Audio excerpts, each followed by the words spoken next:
Hi, my name is Samuel, and this is the second episode of uh, a series that I started and I call The Saint. So, in the first episode, I discussed and I introduced that the saint is a messenger, or you can also represent the idea of a saint as a body of knowledge. Why is this very important?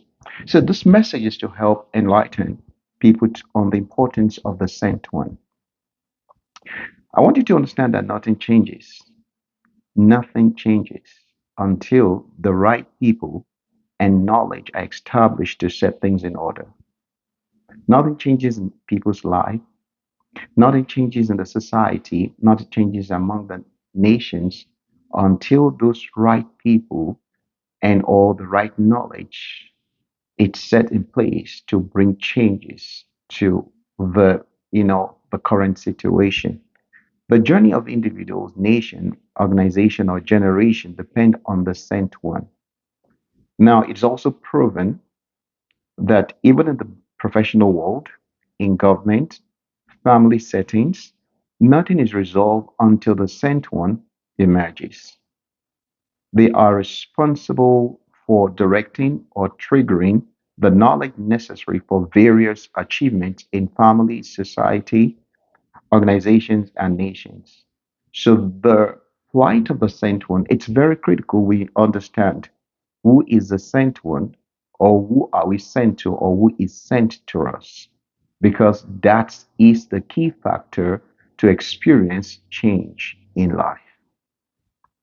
Now let's be specific. One of the characteristics of the sent one to a generation, these individuals come with the knowledge of the allowance of God's program for that generation. They carry something that is very specific and very unique. The knowledge they possess is not mere information or personal opinion or just their own idea. In my introductory message, I mentioned that these sent ones are agents of transformation. If you're also a sent person, the God is endowed with gift and you understand your purpose, you are also an agent of transformation for your family, in society, and in your nation.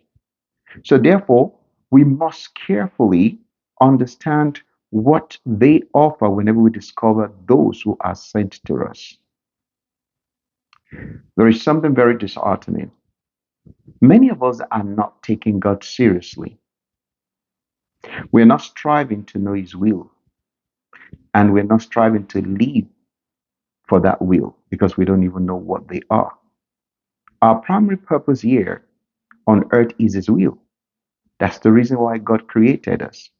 And for us to ignore the will of God is separating ourselves from our primary purpose. So, what happens when we separate ourselves from our primary purpose? We are far away from actual reality.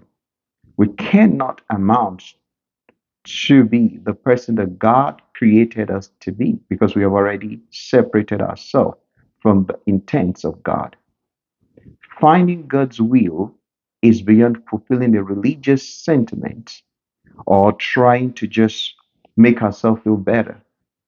Getting it right for a child of God or believers in general, it's not optional because we operate as members of Christ's body.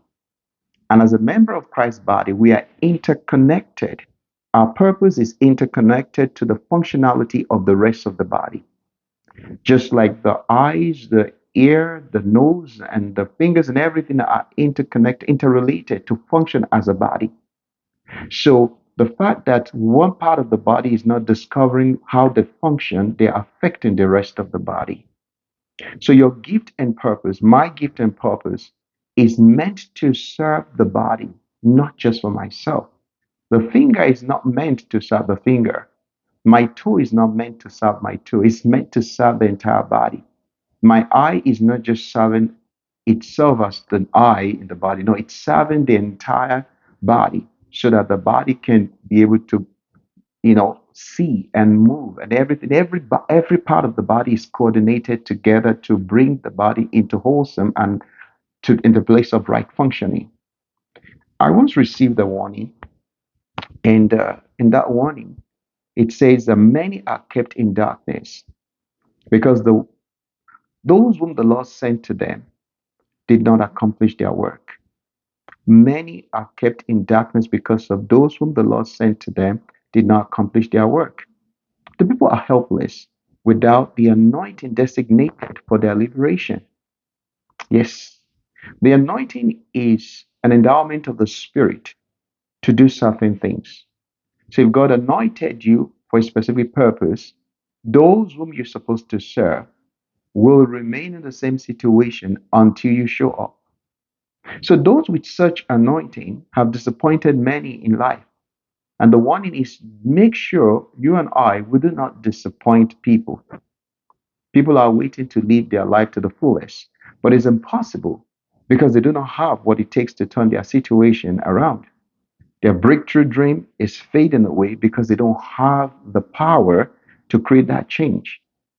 Nothing changes in families and nations until people take the rightful positions as a saint. If you are the one that is sent to your family and you didn't find out the will of God for your life, your family is going to remain the same way. Nothing's going to change. Your society is not going to change.